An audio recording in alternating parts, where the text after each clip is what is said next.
Officials are now warning people to, quote, do not travel and to stay inside. And they're warning that if you travel, you could face fines up to $25,000. That's what's being reported right now. We are also seeing some new earthquake activity and also some announcements being made from the federal government. But let's get into this here. All right, officials are now warning that you could face a $25,000 fine. And that's because of scenes like this, they're saying. Check this out. This is a air alert that went out yesterday, and this is warning everyone. It says everyone should take precautions by reducing outdoor activity. Go inside to cleaner air if you have symptoms. And these alerts, all these orange, red spots and yellow spots, are warning people that the air quality there is bad, and they are now telling people that they could face fines. All right, look at all these fires going on across the country. There's a lot of them in Colorado, a lot of them popping up in the Northeast, and a ton in Canada right now. There's over 450 active wildfires right now in Canada. You can see a lot of them here on the map from the legend, and they're taking over, and the smoke is coming into the United States. And officials in Nova Scotia are saying that if you are caught outside hiking in the forest, you could face a, quote, $25,000 fine. You can see here, even in Buffalo, New York, it says sensitive groups should take precautions by reducing outdoor activity. Go inside to cleaner air if you have symptoms. And check this out. Okay, this is the top official from Nova Scotia, and he is telling people that they could face a fine if they travel into the forest, if they go hiking, if they go camping. All right, and there actually aren't even any fires in Nova Scotia right now. You can see right here, this is a live fire map. It actually has really good air quality. It's in the green, and there's actually no fires. But listen to this right here for a minute. PM today, we're telling Nova Scotians, stay out of the woods. We are restricting travel and activities that really aren't necessary for most of us. Hiking, camping, fishing, and the use of vehicles in the woods are not permitted. Trail systems through woods are off limits. Camping is allowed, but only in official campgrounds. The fine for violating any of these bans is the same as the fine for the ban on burning, $25,000. And if you're a smoker, for God's sakes, be mindful of where you're butting your butt out. If you don't, and you cause a fire, we will hold you accountable. So what does this mean if you have a home or cottage surrounded by a wooded area? We strongly encourage you to stay out of those woods, regardless of where they are. Please don't do anything that could unnecessarily put you, your family, or your neighbors at risk. This situation sucks. Summer is one of the best times in Nova Scotia, and we all look forward to getting outdoors and enjoying our scenic beauty that surrounds us. I get that, and I'm right there with you as Nova Scotians. But you can still go to the beach. In fact, that's a great place to be on these hot, dry days. Just no bonfires. If there's a short trail to get from point A to point B, like from the parking to the beach or to the lake to fish, that's fine. But that's it. No heading into the woods to spend time there. I know it's inconvenient. I know it's the height of summer vacation and people want to do all the activities that we so much enjoy in our great outdoors. We have a beautiful province. I know everybody wants to enjoy it, but we have to stay out of the woods. It's a small price to pay right now to avoid the kind of devastation that we saw from the wildfires in 2023. All right, so you heard that there. And I'm just going to point this out again. There are no fires in Nova Scotia. You see right here, this is Nova Scotia. This is a live fire map, and there are actually no fires reported here. There are some fires in Newfoundland, but not in Nova Scotia. That's separated by water, and there's not even any in New Brunswick or Maine. There is one fire in New Brunswick. I didn't see it up here, but it looks relatively small. It's 55 acres. So pretty intense restrictions going on in place And they're saying fines up to $25,000 if you're caught hiking in the woods, if you're caught camping outside of these designated camp areas. And does this mean that people are starting the fires? I'm not sure what this means. Maybe they're worried that there's like people out there going into the woods starting these fires. Apparently that's what they're actively worried about, because there are 452 fires actually in Canada right now. This is insane. And some of them span miles and miles. Okay. There's actually multiple fires going on in the US too. There's a mega fire down in Arizona near the Grand Canyon. And you can see here this entire area.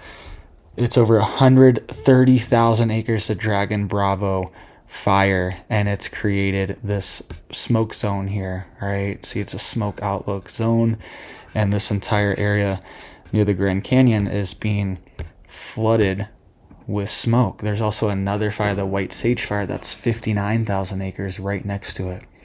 So we could potentially see these restrictions, these lockdowns go into place in the US too. Hopefully not, but we could see it. All right. There's also the Gifford Fire that's kind of flown under the radar in Southern California here. All right. It's 96,000 acres as well too, and it's creating this smoke region near Santa Maria, California. Thankfully, it's more coastal, so it looks like they have fresh air, but it looks like the winds are blowing more south, and places in Mexico are getting a lot of this smoke and particulate in the air. It seems like they're the ones being most heavily affected. All right, so make sure you have a plan. Big fire in Utah here too. All right, also another designated smoke zone in Utah, the Monroe Canyon Fire, 65,000 acres outside of Richfield. All right. So just make sure you have a plan if a fire does happen in your area. 1,000-acre fire in Colorado, 45,000 acre Lee Fire, and the Elk Fire is 14,000 acres as well too, and air quality alerts. And you can see these fires popping up all over Colorado as well too. Not sure where they're coming from. There are things like lightning strikes, but it seems like officials are hinting that they're worried that it's people starting it, right? And these are pretty draconian restrictions and clampdowns for people to experience. Or you can't even go out in the park. This is insane. This could happen anywhere. This could happen, they could say, in California, at the Grand Canyon, in Colorado. They could say in Idaho. All right, look at all these fires here in the northeast, or northwest, sorry. Oregon, Washington, they could say these fires, there's too many, and you're not allowed to go camping out in the woods, and if we catch you, there's going to be a big fine. These restrictions could spread, especially, I believe, places like New England, where they are experiencing these smoke events, right? They're getting air quality alerts in Syracuse and Utica and Buffalo right now, and Rochester, New York. So they're warning people that are in these sensitive groups to stay inside. All right. Let's dive into some of this earthquake news, and then we will get back to what exactly is going on with these fires. But you can see here latest earthquakes that have been hitting. All right. There's been a lot of new ones.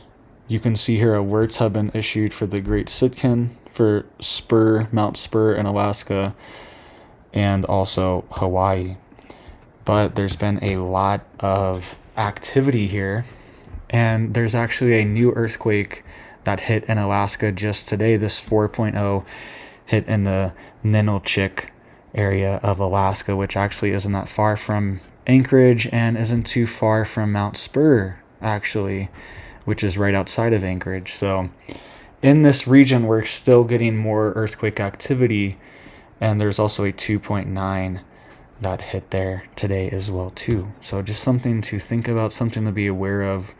A lot of times earthquake activity and volcanic activity are concurrent. They happen at the same time. Look at these volcanoes. We had this 8.8 in Russia. Look at all these aftershocks still happening. And right after this 8.8 megaquake happened, we had multiple volcanoes erupting too. All right, we have the Krashenikov volcano, we have the Kluchevsky volcano, and there's also 5 other volcanoes on the Chamka Peninsula that are experiencing increased activity, and they're worried that they could start erupting too. Some of them are already having smoke plumes, and officials in Russia are warning to stay at least 10 kilometers from this whole list. There's 7 volcanoes on this list that are under threat right now, and this is not very far from Alaska. Okay, so a lot of this pressure is being relieved, which is actually a good thing, at least for the United States and Alaska.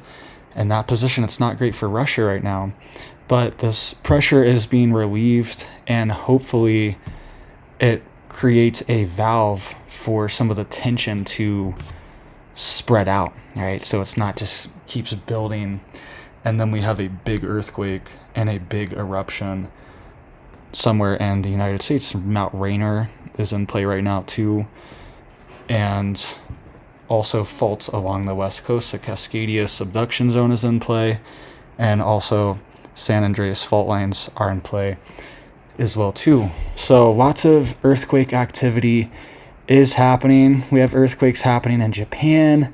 There's also flooding happening in Japan right now. We had a 5.9 in Papua New Guinea, also a 5.9 in Japan. So lots of activity, and I think the world is still adjusting to this 8.8 that hit. I think it's going to take weeks to potentially months for this energy to really be displaced and spread out, and there's going to be a lot of realignments, readjustments. It's like, you know, it's puzzle pieces all together, and then when you change one of the pieces, you force a new piece in, or you change the way a piece was in, it's going to shift the rest of the puzzle too, right? If it's all together, and there's going to be realignments, readjustments, and I think that's why we're seeing volcanic activity in places like Hawaii now too, because these new pathways, these new vents are opening up from the earth, readjusting. All right, we also had a 2.6 in Crescent City, California just today as well too. This is in the Cascadia subduction zone outside of Oregon and Washington and Northern California. You can see right here. And we keep getting earthquakes here. We actually had a few earthquakes here yesterday as well too. Another one in Bodie, California. So these things are happening. All right, we have a 4.7 in the Dominican Republic, and it's just something to be aware of and be prepared for, because there was actually a mega quake that hit New Madrid, Missouri, along the quote New Madrid fault line. This happened in the 1800s, and it was devastating, and it caused waterways to shift. It caused the Mississippi River to run the wrong way for a while. All right, this was reported. There were shakes felt all the way to Boston and afterquakes, and that was in the 1800s, and nobody lived here. Now St. Louis, Missouri sits right on top of this fault line, and actually the National Guard did an entire drill last year for a megaquake to hit the New Madrid fault line in Missouri. All right, let me look that up for you guys really quick, because these things are happening. They are preparing for it, and you need to be prepared for it too. You don't want to be caught in a situation where something happens, the roads are closed, the power's out, the water's off, and you're just kind of stuck. You have like a few water bottles in your fridge and like a little bit of food in your pantry and maybe like one meal. Okay, you don't want to be stuck in a situation like that, and that could happen. All right, check this out. This was last year. I reported on this. I just want to see, like, I want you guys to see how serious the military takes it. The U.S. government has taken this. They did the same exact drill in Alaska as well too, for a mega quake to hit near Mount Spur, and tsunami warnings to go off and potential volcanic eruptions. They did this very similar drill last year in Alaska as well too. You can see here emergency responders descend on St. Louis to conduct terrain emergency exercises. And you can see right here it says Task Force 46, Michigan's National Guard and Missouri National Guard are holding a 3-day exercise which simulates a focused response to a 8.4. The one we just had last week was a 8.8. So they're anticipating a 8.4 in simulations magnitude earthquake on the New Madrid seismic fault, resulting in structural damage, civilian casualties, and chemical contamination in the vicinity of the Busch Stadium during a baseball game. So they're like preparing for all out chaos, SHTF, for it to hit the fan when this thing finally blows, all right, when the New Madrid fault line finally hits.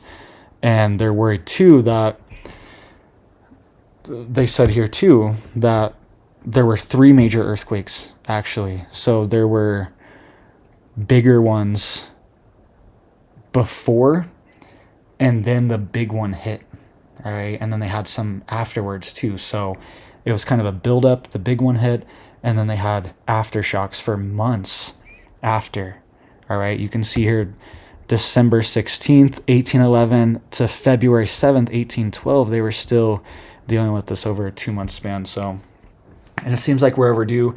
This has been over 200 years ago since this fault line was this active, right? And we do see small earthquakes here, but it's definitely a place to consider and to look at and to think about. That is not typically on the front of everyone's mind, right? A lot of people think of Yellowstone, or they think of California and the West Coast, but this is a silent but deadly one, all right, that definitely needs more attention. And if you're in these areas, you definitely need to consider having a plan, all right?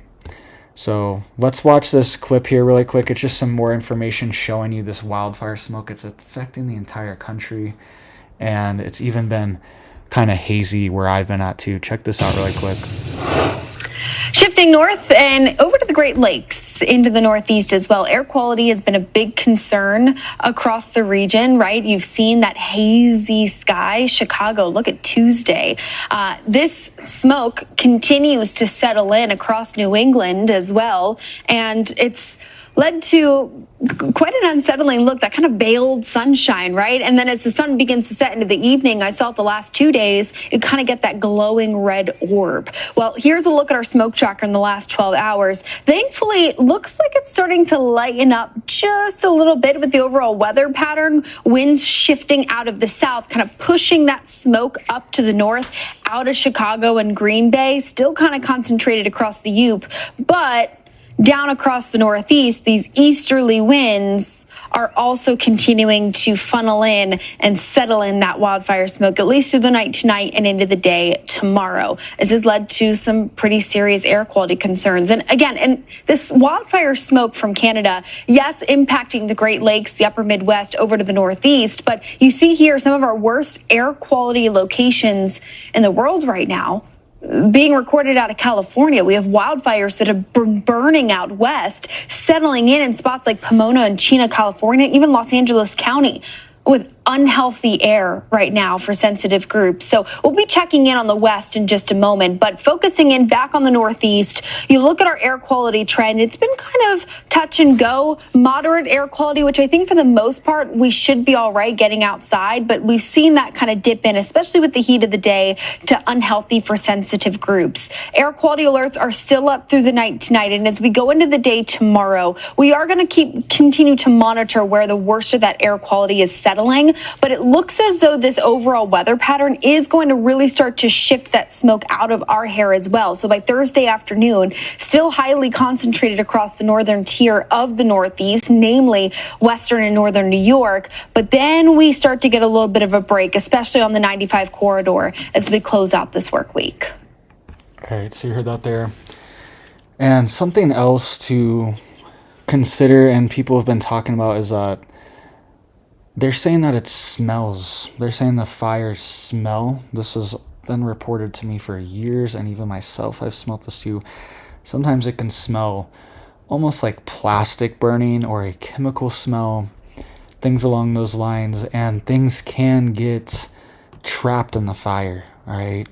And also, officials have even warned that things like formaldehyde can be released as well too in these fires from the wood burning, and then the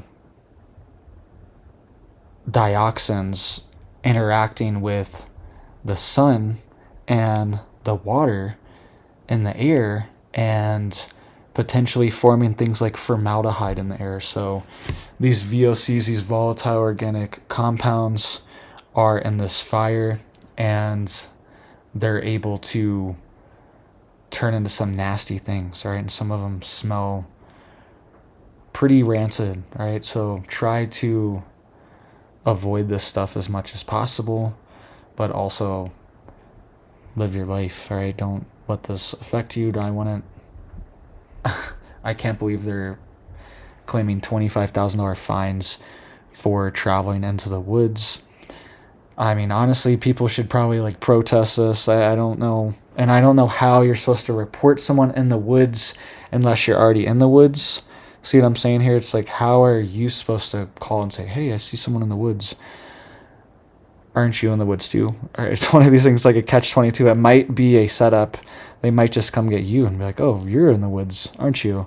So just be careful, but also, this is like this. There should be like civil disobedience around this topic. It's not anything bad to go walking in the woods or camping or fishing or with your family, all right? It's covered in snow for 8 months out of the year in some of these places, and this is the only time you got. So don't let this spread, guys, all right? People in Canada, because this could spread to the US if it is successful there. They see, hey, this is working, they might try to walk down. And it's a revenue generation source too. They get $25,000 fine. Who can pay a $25,000 fine? That's absolutely insane. You'd think it would be maybe like a speeding ticket or something, maybe a couple $100. It's still outrageous. That's still insane. But 25, what is that? You're gonna bankrupt people for walking in the woods? I really don't understand. And there's no fires, all right? Even on the Nova Scotia dashboard here, their own website, for wildfires, they're not reporting a single wildfire. This is the only one they have. And I guess they have one reported yesterday, and it's only 0.1 hectares, all right? So, and then they had one that was 0.5 hectares that's under control. That started on July 30th. So there's no fires going on here. I'm not sure what exactly is happening. There's not really any in New Brunswick either. It's a relatively humid area here too. This New England, Maine, New Brunswick, Vermont, New Hampshire. It's pretty humid, and there's typically a lot of precipitation. There's typically rain all summer and snow all winter, and lots of humidity and clouds and overcast and things like this. It's really out of the ordinary for this part of the country to even have wildfires. Also, something I thought was interesting, this is just some breaking news here I wanted to throw in here. I wanted to get the story out. The Justice Department is now announcing a $50 million reward for information leading to the arrest of Nicolas Maduro. So if you have any information, there's $50 million up for grabs. I thought I would at least let everyone know. And, maybe give me a cut if you get some of that. I'm joking here, but $50 million is pretty wild amount.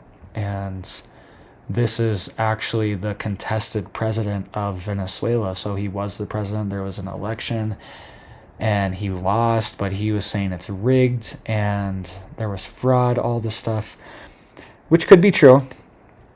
But he's the contestant president of Venezuela, so he's trying to stay in power, but the way he's staying in power is with gangs, essentially, is what's going on. And the Justice Department is charging him with things like trafficking crimes, all these different things. I want you to listen to the Attorney General here about this $50 million reward, and then we'll talk about it again for a second really quick. Today, the Department of Justice and State Department are announcing a historic $50 million reward for information leading to the arrest of Nicolas Maduro. Maduro uses foreign terrorist organizations like TDA, Sinaloa, and Cartel of the Suns to bring deadly drugs and violence into our country. To date, the DEA has seized 30 tons of cocaine linked to Maduro and his associates, with nearly 7 tons linked to Maduro himself, which represents a primary source of income for the deadly cartels based in Venezuela and Mexico. Cocaine is often laced with fentanyl, resulting in the loss and destruction of countless American lives. The DOJ has seized over $700 million of Maduro-linked assets, including 2 private jets, 9 vehicles, and more. Yet Maduro's reign of terror continues. He is one of the largest narco traffickers in the world and a threat to our national security. Therefore, we've doubled his reward to $50 million. Under President Trump's leadership, Maduro will not escape justice, and he will be held accountable for his despicable crimes. If you have any information to bring this criminal to justice, call 1-202-307-4228 or go online. So, pretty wild, 50 million. I mean, if you got fined $25K and you got paid the $50 million, you could pay this fine 2,000 times in a row. So that's a lot of hikes you could go on, walks, and that's what I love to do. I love hiking in the mountains. I love going fishing. I love bringing my family out there. I love camping. So pretty devastating for people there. I couldn't imagine. It would totally change our lifestyle and everything if that happened where I live. And here in the United States, it would just change everything. I don't even know what we would do. We just sit in the house all day, I guess. I don't know what we would do. Because that's what we do.